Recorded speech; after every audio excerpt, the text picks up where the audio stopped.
Olá, boa tarde. Sou o Dr. Antônio Martins Farias, estou aqui mais uma vez. Primeiro quero agradecer a você, a meu amigo, minha amiga que se inscreveu no meu canal. Muito obrigado mesmo. Muito obrigado aos 375 amigos, se preciso de mais. Bom, gente, hoje dou continuidade aqui à nossa série Leitura da Constituição. Já é o vídeo 87, estou muito feliz por isso. Tem poucos, vamos dizer assim, poucos leitores, mas é muito importante a gente continuar nesse meu projeto, né? De levar a Constituição a todos, despertar a todos uma importância da Constituição. Damos, portanto, prosseguimento aqui às atribuições do presidente da República, né, lá do artigo 84 da Constituição. Então, vejam bem, no inciso 14, ele diz aqui: nomear após aprovação pelo Senado Federal os ministros do Supremo Tribunal Federal, dos tribunais superiores, os governadores de territórios e o procurador-geral da República, o presidente e os diretores do Banco Central e outros servidores quando determinados em lei. Isso é de muita importância porque o ministro acabamos de ver uma sabatina, né, do ministro Zanin, já futuro ministro Zanin, que tomará posse no dia 3 de agosto, se eu não estou equivocado. A ministra Rosa parece que já marcou a sessão solene da posse dele, o que é muito importante, porque completa os 11, né? Isso facilita a vida do brasileiro, porque são 11 ministros e não 10. E 10 pode dar empate, e 11 não, 11 não tem como dar empate. Então vai estar 6-5, não vai dar 5-5. Aí tem que ver o voto de desempate, chamado voto Minerva, do presidente e da presidente, que deixa um certo constrangimento e a sensação de que não está se fazendo justiça. A importância do STF é fundamental para a vida de todos nós. Ele tem sido notabilizado, né, nos últimos anos, como foi o presidente Bolsonaro, de certa forma, tentou desmoralizar não só o STF, mas todos os poderes, inclusive o poder do Tribunal Superior Eleitoral, mas não é o caso, nós não vamos entrar nesta seara. A seara judiciária do STF é de suma importância, continuo dentro desse conceito, pelo seguinte, porque é o último a falar, são os ministros do STF que foram, vamos dizer assim, escolhidos, né, pelo Constituinte originário, ou seja, por aqueles que pararam, que nós elegemos para elaborar a Constituição de 1988. E a Constituição, ela ao mesmo tempo ela dá a liberdade, ela também cobra-nos responsabilidade. Então, muitos criticam o STF, porque o STF tem ativismo judicial. Não, não é. É porque o direito constitucional no Brasil tem outra configuração. É diferente, por exemplo, da Corte dos Estados Unidos. Nos Estados Unidos, a Corte Constitucional dos Estados Unidos julga o que ela quer. E aqui não, aqui o STF é obrigado a julgar o que pede. Só para você ter uma ideia, eu acho que eu já falei esse filme em vídeos anteriores, né, que durante o ano de 2023 já foram 62 ações ao STF de parlamentares, quer dizer, são deputados que eles perdem na política, não agradam as decisões das comissões internas, das CPIs, mesmo do plenário, eles não se sentem satisfeitos e recorrem ao STF, para que o STF os socorra. Está errado? Não, eu não vou criticar o deputado. Agora, muita coisa do aparecimento, né, do pragmatismo, né, do STF é consequência da omissão e da incompetência do Poder Legislativo. O Poder Legislativo no Brasil nos últimos anos tem sido muito fraco, muito ruim. Então, dá uma certa sensação de que o STF se intromete na nossa vida. Não, ele se intromete porque alguém pediu para ele julgar. Ninguém está lá no STF, eles ficam de braços cruzados. Agora, se 62 parlamentares não estão satisfeitos e recorrem, o STF tem que dar uma resposta, porque é obrigação, foi provocado, tem que ter uma decisão judicial. Ela acata ou não aquele pedido, a petição inicial, como a gente chama no jargão do direito, ok? Então é fundamental a nomeação pelo presidente da República dos ministros dos superiores tribunais. Tem um problema no Brasil que está dentro desse contexto, que é a questão da pessoalidade. Por exemplo, o presidente Lula indica o seu advogado, um amigo pessoal, um amigo de família, amigo disso, isso não é bom.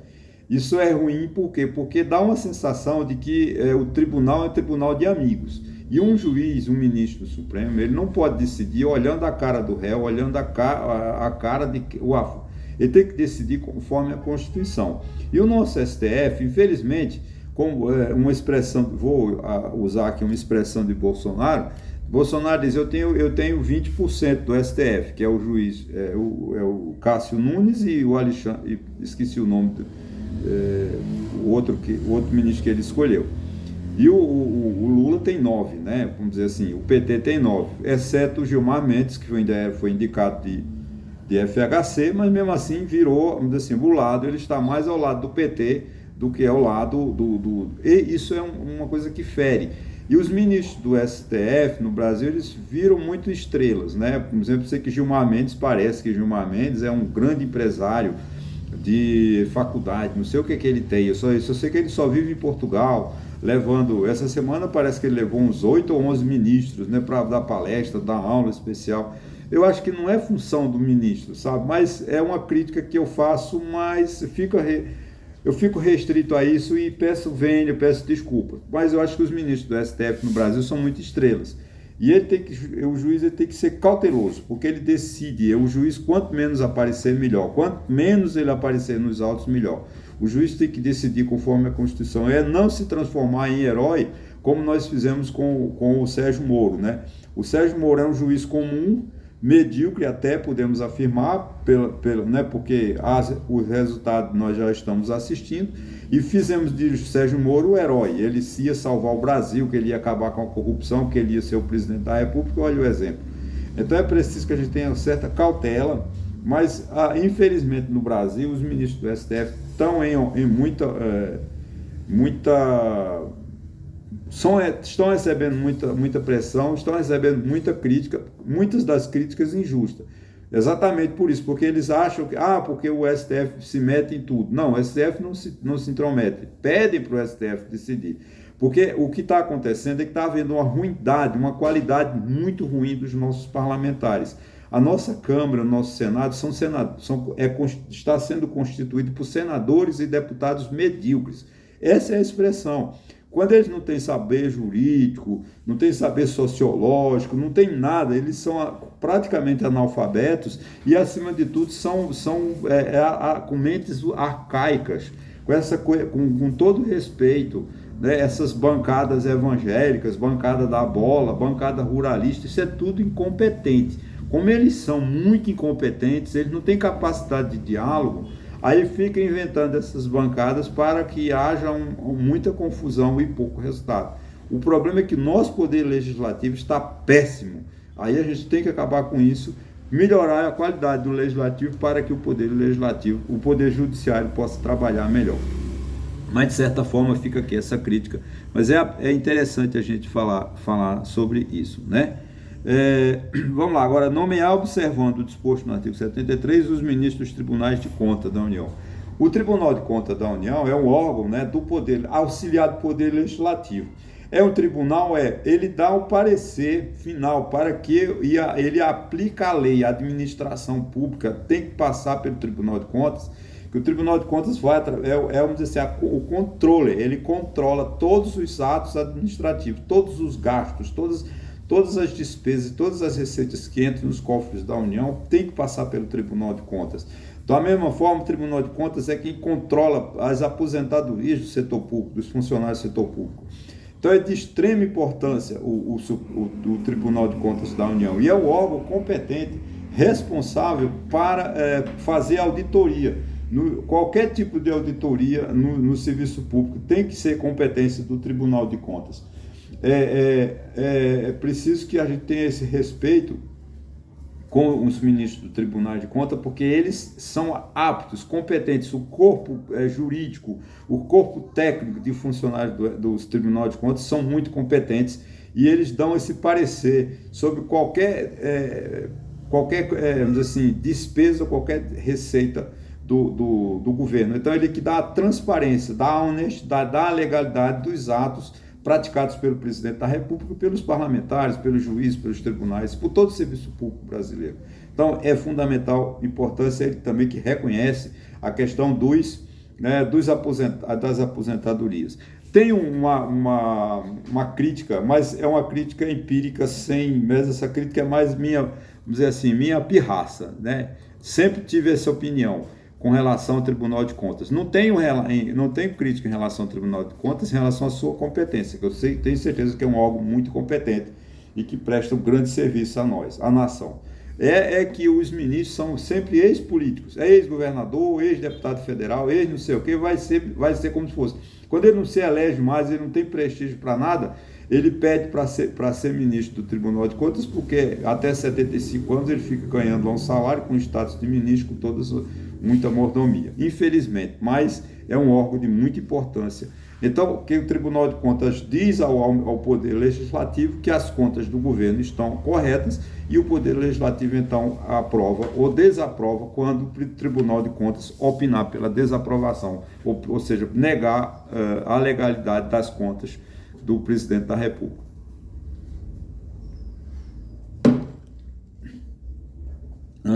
Nomear membros do Conselho da República nos termos da...